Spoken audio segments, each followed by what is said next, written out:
we present a gravity-assisted takeoff strategy for a bird-inspired flapping wing air vehicle using a cliff drop approach.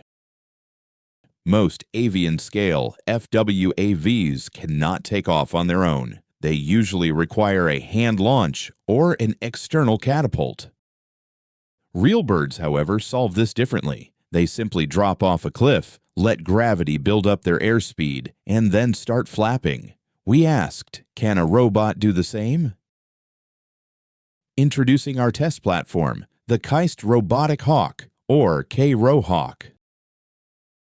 A BLDC motor drives the wings through a 4-bar linkage mechanism, and ground wheels allow it to taxi before takeoff. The entire system weighs 740 grams.